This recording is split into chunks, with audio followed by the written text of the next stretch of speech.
I started working with Frank Crandall back in December of 2014. I remember how basic our exercises were, how basic our workouts. I mean, for him, we started with a bit of foam rolling, a bit of stretching, just some body weight movements, and now he's a senior national athlete, which is just wild and amazing. I thought it was really cool that one of my grandfathers was still doing the Olympics. Whoa! When I first heard, it was a while ago when Dad said that he had a goal. I think it's pretty cool. Really? You're gonna try for the Senior Olympics? Okay. Yeah, it's definitely inspired me a lot, and the way he's been practicing and the way he's been performing is very amazing, and it makes me want to do more and makes me want to push further to practice more and definitely do better at track. Yeah, I had a race yesterday. I ran the 1 mile. I'm just excited to be part of this. It's not really about me. It's about what is happening and hopefully how it can affect other people positively.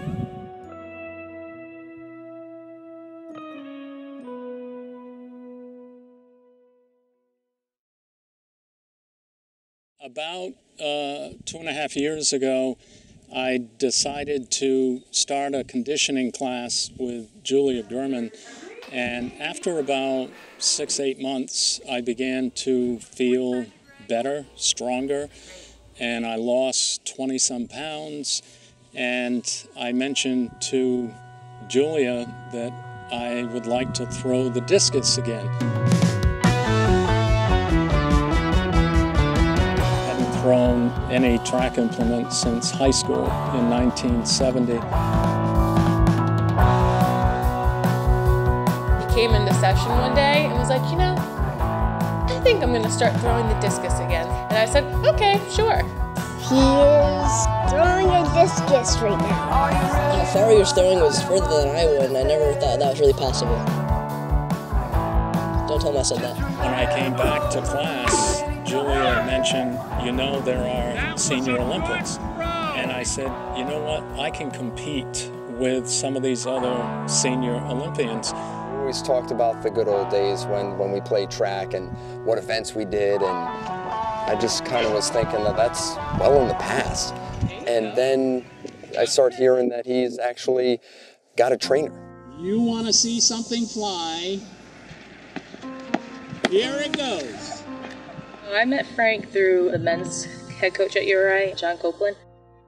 He said he knew somebody who was interested in getting some personal training. Crystal called me, and she was passionate, knowledgeable, and come to find out, a second-team All-American in the hammer. When we first started practicing, I shared that one of the restrictions I was working under was that my right knee was bone to bone. One of his biggest concerns when we first started was his right knee, because it's not a bum, but he has some pain in it every once in a while. So for Frank, we targeted his hips and his ankles and work on strengthening and stability, which is going to help support his body and take the pressure off the knee. So I ordered all of the track equipment, and I was taking the Javelin out of the container, and it's pink. I looked at it and thought, do I really want to be throwing a pink Javelin? And I asked my administrative assistant, Laura, what do you think? And she thought for a minute and said, Frank, make this your pink Javelin journey. And let's tie this in with a breast cancer fundraiser.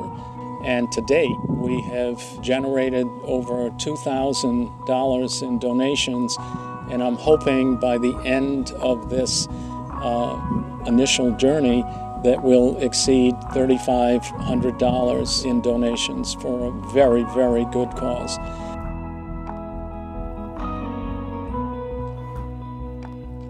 First hear that your dad wants to be in the Senior Olympics. What are the standards? What are the qualifications? How hard do you have to work? How deep is the competition? And to hear that he didn't do that well, it wasn't a shock. It was disappointing for me because I know he was disappointed. My first meet was the Connecticut Olympics last May. When I got to the meet, I knew no one there. And first couple events, I didn't do as well as I had been in practice. I had expected more. That hurt, that he really maybe bit off more than he can chew. And that's where I saw him really start grinding. That may have been the turning point where if maybe he did pretty well in that first meet, maybe he would have just tried to coast along. Day one's practice, he really had no base for the hammer or even the javelin.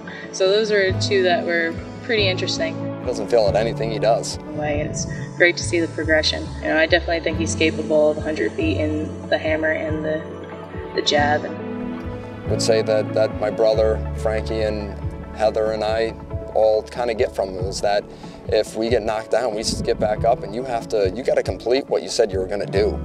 And if you're not going to, then don't do it. Now my focus is a little different. It's so that I could be competitive at the national level. He got knocked down and had some of that humble pie, and he just laced up his shoes and went out the next day and just tried harder. Then things started turning around. The rest of the meets throughout the New England season, I won 15 medals. And medals, yeah, they're good for the ego. That's not my primary motivation for doing this, but it began to really come together. My dad doesn't fail.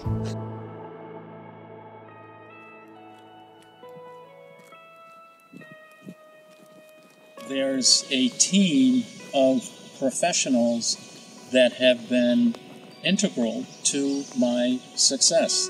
Julia Girman, my conditioning coach, Crystal Borque, my track event coach, my massage therapist, Katie Hoops Johnson, Liz Calvino, a reflexologist, Dr. Kevin Pelton in Wakefield, Matt Danella, and I also have to mention Laura, my administrative assistant, who said, you know what, make this your pink javelin journey.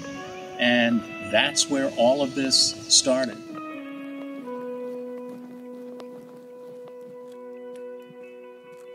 That was an incredible throw, Crystal. Well, I think I have my answer. I can't believe that this Olympic journey has taken me to where I am.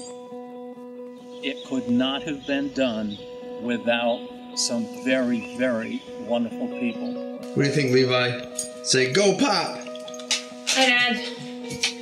Hope you do great at the Can I get a thumbs Senior up? Olympics. Wish you luck in all your events. And hope you bring home some medals. Love ya. Go Team Crandall. Go Team Crandall, Papa. We're super proud of you. Go Team Crandall. Dad, you know we're proud of you. I want you to go out there and kick some old man ass. Hope he gets first. We know you're going to show him what you got, my brother. We are so proud of you. Do it the Army way. You remember how. We wish you the best of luck. Bring home the gold, and we can't wait to cheer you on. Congratulations. Yay! I know you'll do very well, and if you do as well as you did raising your son Jason, I'm sure you'll bring home the gold medal.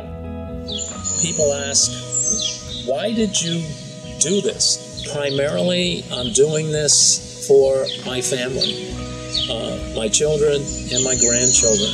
I'm probably going to say I hope you do well. Go Pink Travelin'! Pop, I want you to do a great job. Bye. I wish you the best, and we'll be there cheering you on, and I really hope that you can come back with a medal, and even if you don't, it doesn't matter. You made it. I want to do it as an inspiration or a legacy for my children so that they can see that even though I'm 65 battling a few ailments that, have slowed me a little, but I still can set goals, develop a team, put together a plan, be dedicated, and achieve success. At least the only good genes I have. The last chapter of your life has not been written. You control your own destiny. It's important that you not come up with excuses. Over 86,000 seconds in a day. We can find some of those seconds to work towards achieving our dreams.